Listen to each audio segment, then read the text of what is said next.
আপনারা পানির স্বল্পতার কথা বলেছেন, যেখানে রিচার্জ হওয়ার পরেও আমার বিপুল পরিমাণ পানির স্বল্পতা থাকবে, সেখানে আমি একটা গলফ কেন প্রপোজ করতেছি? কেন মানুষের কুয়াকাটায় গিয়ে গলফ খেলতে হবে তো বুঝতে পারলাম না।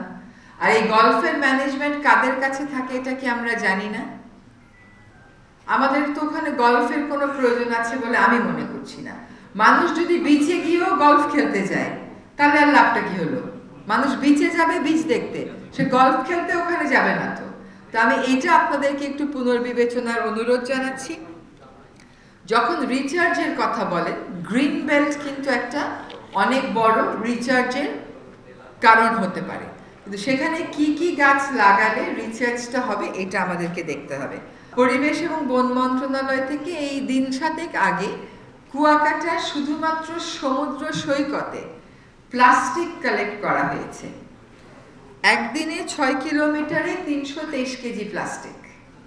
আমরা কি ভয়াবহতাটা বুঝি? এটা তো বুঝতে হবে আমাদেরকে।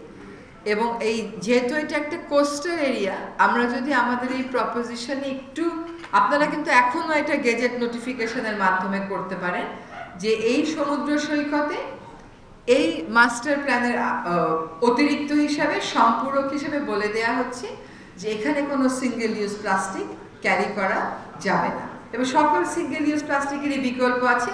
অনর্থক তর্কে জড়িয়ে লাভ নেই। কাজে আমার টু কাট ইট শর্ট, ওয়াটারের দিকে খেয়াল রেখে 2-1টা প্রস্তাবনা আপনাদের মনে হয় বদলানোর দরকার আছে।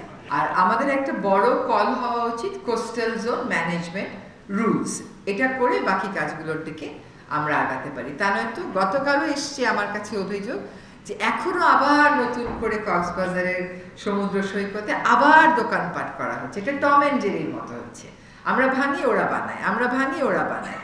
তো there has to be political support for that, এবং সেই জন্য কোস্টাল জোন ম্যানেজমেন্ট রুলের অধীনে জোন ABC আপনাদের করে ফেলা উচিত।